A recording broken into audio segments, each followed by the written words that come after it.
fundamental basics that if you start to shift it, everything else will shift in your life as well. Some people, by the way, have to have more than enough money to do what they want, when they want, where they want, with whomever they want, contribute the way they want.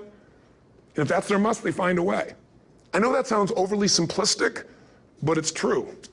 You know, somebody once said you can take all the money in the world out of the hands of everybody, out of all the wealthy people in the world who are really successful, give it to other people. It wouldn't take too long, those people would have it back in their hands. It's not because they're manipulative, it's because they have a standard. Some are manipulative, don't get me wrong, but they've got a standard of what they're gonna find a way to make happen. I'm just simply saying to you, take those 3 magic words and live them. Raise your standard. And if you really wanna do it, then I'll tell you the most important secret. Have you ever done this? Have you ever told yourself you're raising your standard? Okay, I'm gonna go make this happen. I'm gonna go make this much money. I'm gonna transform my kids. I'm gonna create the ultimate relationship in my life. I'm gonna transform my body, whatever it is. And then you don't have strong enough reasons and you don't use it. You don't follow through. It's because you didn't back up your standards with what makes those standards real, and that's rituals. Rituals are where the power is. Whenever we do our Robbins results coaching, and we say Robbins equals results, the way we get results with people, it's the same way if you listen to my Ultimate Edge program, or back in the old days, Personal Power, or if you went to one of my seminars. You know what I do is I take these huge challenges you got and we break them down into little bite-sized steps. Little things you do each day that after you do them, you get so much momentum that it's easy to succeed. You're not overwhelmed.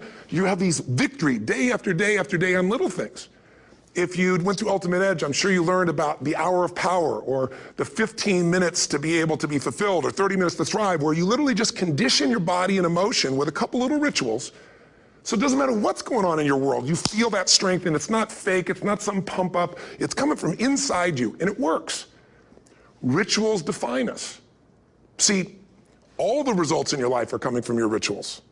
They start with a standard and then have rituals that follow it up. Like, for example, if you are where you want to be physically, you have very different rituals than if you're not where you want to be physically. If you're overweight, you and I both know you got a different ritual than if you're physically fit. Completely different.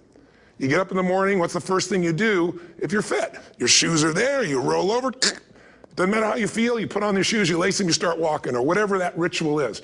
If you're overweight, you roll over and you have a very different ritual. You might roll over several times to turn the alarm clock off. You go in and get your mocha, smocha, whatever, special coffee. You stop by at Starbucks, or whatever the case may be. You have your nice sugar muffin. It's supposed to be really nice for you. Whatever you do, it's a different ritual. If you have a great, passionate relationship, you have very different rituals in how you come home than if you have a lousy relationship. When you come home and the first thing you do is you're tweeting somebody, or you're emailing, or flipping on the news, or you don't even come home. What are the rituals?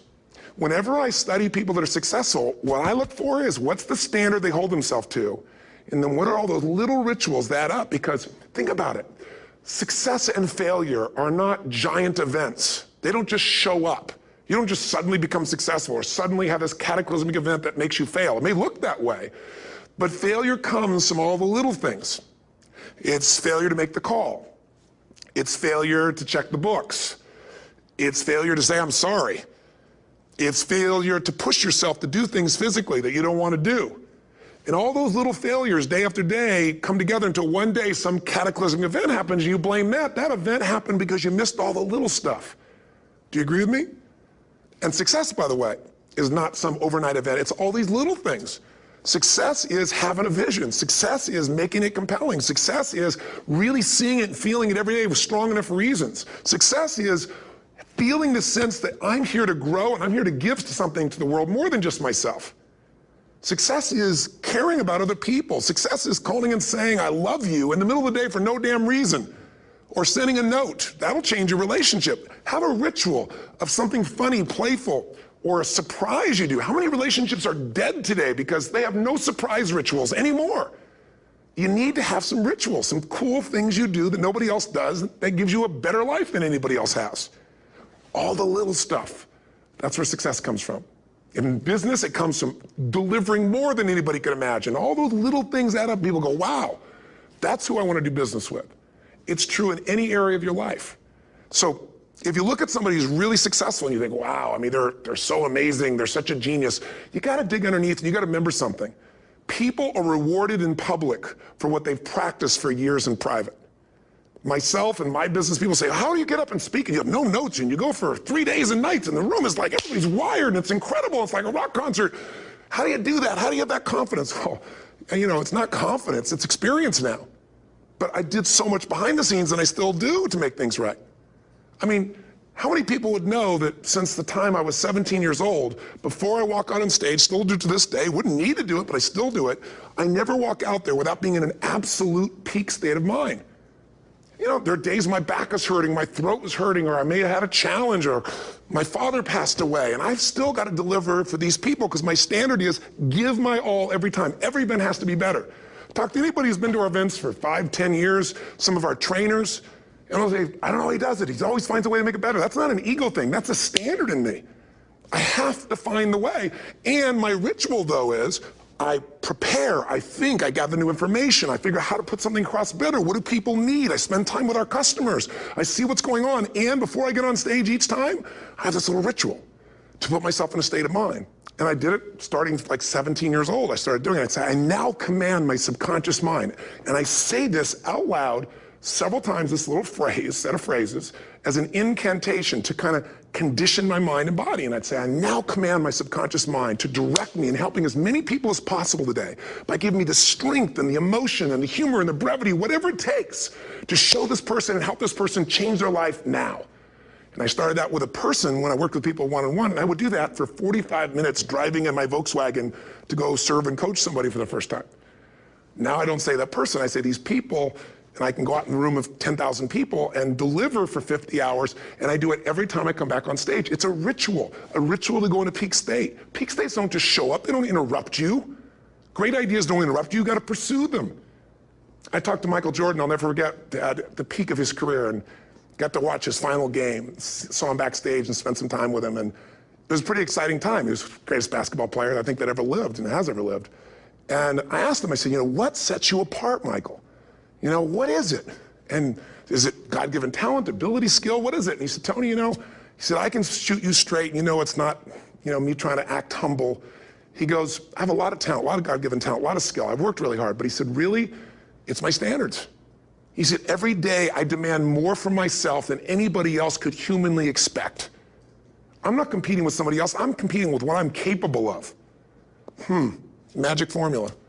Because most of us lower our standards. Why? Because who you spend time with, my friends, is who you become. One of the biggest reasons I started going to seminars when I was like 17 is I had nobody around me as a great role model. I could read about somebody, but being around people, being in that environment was very different. Finding a way to go to work with someone who lived that standard of life was very different. You get around people with low standards and you compete with it. You don't need to compete with it. It's like, okay. Remember Jerry Springer? I don't know if he's still in the air, but I remember he used to get people on the show and I thought, where would he find these people? And why would people watch? I'll tell you why they watch. They watch these people and go, my life's still pretty darn good compared to that person. Look at them. You don't have to change your life. All you have to do is find somebody with a lower standard and you'll feel good about yourself. But if you feel that good feeling, it's an illusion. The only thing that's gonna make you happy, my friend, and this year or any other, is to step up. It's to raise the standard, it's to discover what you're capable of and feel that incredible power of pushing through whatever's holding you back and get to the other side of more of your true self. That's what this game's all about. And look at the best in the world in anything. Tiger Woods, what's his vision? To win golf tournaments? No, to be the best that ever lived. That's his goal, that's his vision. But here's what's interesting, he backs it up with rituals. If you just have a vision and you don't have the rituals, stop lying to yourself. His rituals are, he started doing things nobody did before. He went and started lifting weights. Golfers lifting weights? No way. He went out and he changed his swing when he was the best in the world because he realized in order to be the best that ever lived, he's gonna have to change his swing. If you know anything about golf, you don't change your swing when you're the best. And he went and retrained himself because he has different rituals than other golfers. Now many people are modeling his rituals to get better. It's amazing. You look at somebody like Michael Phelps, the 2008 swimmer, won 7, only 2 people I think in history, if I remember correctly, that have gotten 7 gold medals in one session. And here's a guy, he's got number 6 under his belt and he's exhausted and he's going in for that final swim. I'm sure you remember. And how does the guy win? By 1/100th of a second. Do you think that was some massive skill that got him over the top? Or was it a standard that says, this is who I am? I am the champion, and no one is taking this from me. And somehow in those final milliseconds, 100th of a second, he pushed himself just beyond his competitor.